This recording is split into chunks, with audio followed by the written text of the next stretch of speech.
Today we have an honor to have Mr. Ehsan Ayaz, a youngest squash player, a champion who's nowadays in Houston with us. And we will have a quick chat with him that how the journey has become and how did he feel, what was the process, and what was the emotional ride that he had to go through in order to become a successful sportsman. So I welcome you, Ehsan Ayaz. Assalamu alaikum. Walaikum assalam. Thank you, Samir Bhai, for having me on the show. Thank Welcome. We are the whole Pakistani community is proud of you from all over North America, and I would like to thank you for being here. So I'll ask you, how was the journey overall coming from a Pakistani family, especially in squash? We are all crazy about cricket. you. Yeah. So what made yes. you choose squash? Yes, you mentioned that's funny. I mean, you mentioned that. People mostly from Pakistan, they're so obsessed with squash.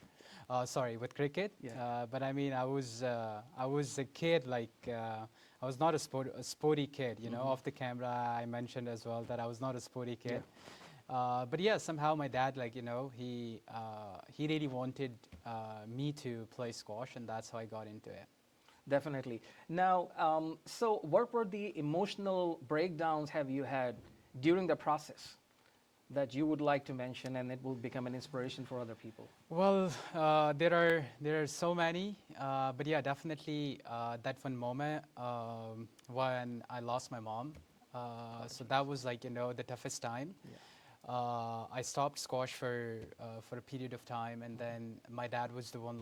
He pushed me mentally, and then definitely he helped me a lot. And then I talked to my psychiatrist, and I've been through a huge trauma.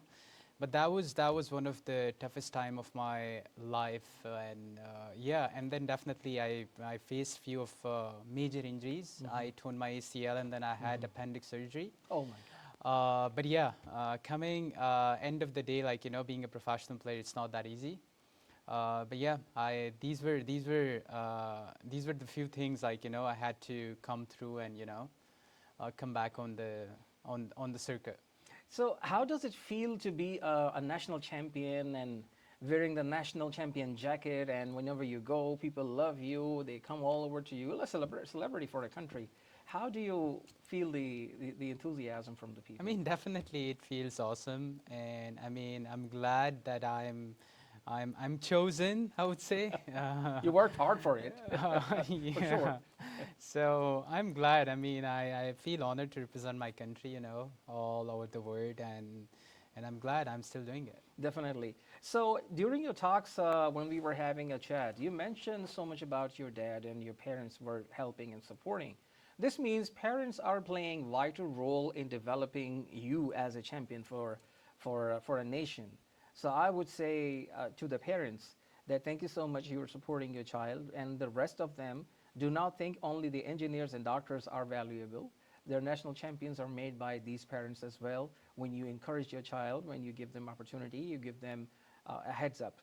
So one of the other question is, how difficult is the journey when you say financially? How do you manage this? Do you do a second job or something, or does the sports pay you? Because a lot of youngsters would like to know, if I am dedicating my time into the sports, what's going to happen to my kitchen?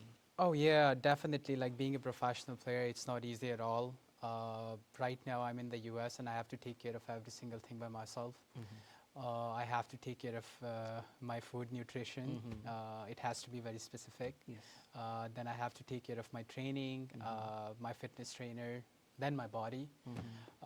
So yeah, it's really, really expensive. So for the first time when I came to the US, right now I am a level 3 certified coach as well. Okay. So that made me a youngest qualified coach. Wow. So I try to help the younger kids within the U.S. who are playing nationally and internationally. So I do sparring with them, and then I do analysis and everything with them, and that's how I'm getting paid, and that's how I take care of myself. And the club I'm representing right now is Houston Squash Club. Okay.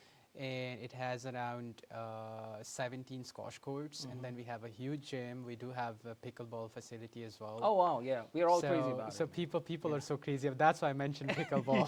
Yeah, I know. If you guys are not coming for squash, you should come. You at least for the pickleball, right? So for the pickleball lovers, yeah. So for the pickleball lovers, Is it easy between the two sports to switch over? Because Oh they kind no, of parallel squash is considered to be like one of the toughest the sports in the toughest one. world, Yeah. because you're lunging at the same time you're running as well. So, well, you can compare Yeah, pickleball yeah, and for squash. sure. Yeah.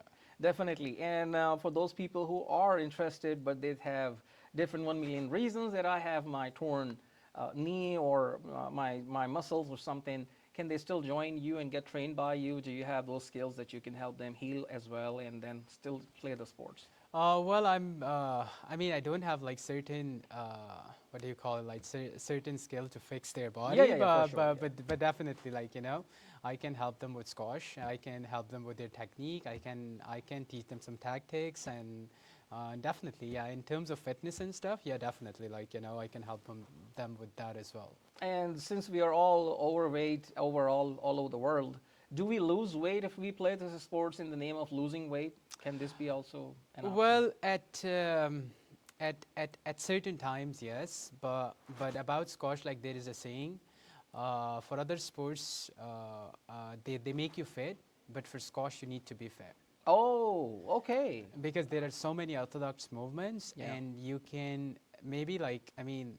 Injured Because the yourself? movements, yeah, the Yeah. movements are like so certain, and maybe you would lunge and then you can injure yourself. So you need Oh. to make sure that you're perfectly ready for squash. Wow. Is there Yeah. any specific age for somebody to get trained or play the sport? Well, you can start squash at any age, but to be a professional player, like definitely, like you have to start at very early age, probably like 7, 8. So that's the right age where you need to start your career. But let's suppose, like I mean, if you're 18, 19, or 20 years old, maybe you can play for fun. But being a professional, I mean, it takes a lot of time and it's tough. So, do you ever miss being probably a doctor, engineer, somebody else, just like their friends do when they sit together and everything? Well, a couple of my classmates, I mean, they are they some of them are like they're doctors, and yeah, I mean they're still studying, but they're in that field. But I mean, every time like if I talk to them, they would be like, "Man, you're the one who's enjoying his life." Yeah. Yeah, so You're I having a was. celebrity life, right? Yeah, For well, sure. well, they think that my life is easy and their life is tough. But trust me, guys, my life is like double hard. It double R for sure. Yeah. What is the age of retirement for your sports? I mean, it depends. Like depends. Especially, it's from 35 to 40. But it depends, like how you take care of your body. If you Gotcha. take care of your body so definitely it's gonna take you for a longer period of time. But if you don't, so yeah, stay away from sweets. So, since Houston is a city of food and tasty cuisine, do you Yeah. also eat biryani, nihari, and everything, or you don't? You cannot. I usually have like cheat meals. Okay. But no, I'm very specific with my diet. No samosas, no, No, no curries. I try to go like maybe on the weekends sometimes, but I'm very very specific with my diet. Gotcha. I need to make sure like even how much protein I'm Yeah. taking, how much carbs, Yeah, and, yeah. and every single thing, like I need to take care of it. Gotcha. Yeah. Would you like to share your contact detail with the audience so they can contact you for training purpose and coaching, and that will also financially help you. Plus, it will get the community connected with you. Oh yeah, sure. They can find me on all our social media. My name is Ahsan Ayaz, and my social handle is Ayaz Official. It's AAYAZOFFICIAL. And yeah, and then you can reach me out on my email address as well. It's aayazsports@gmail.com. Gotcha. No, thank you so much, Ayaz, for your time. And definitely we will sit together again for another detailed discussion with some more questions that will be posted on this video. So thank you so much, guys, for staying tuned with us, and we will bring you more interesting videos and successful stories in future. Thanks a lot.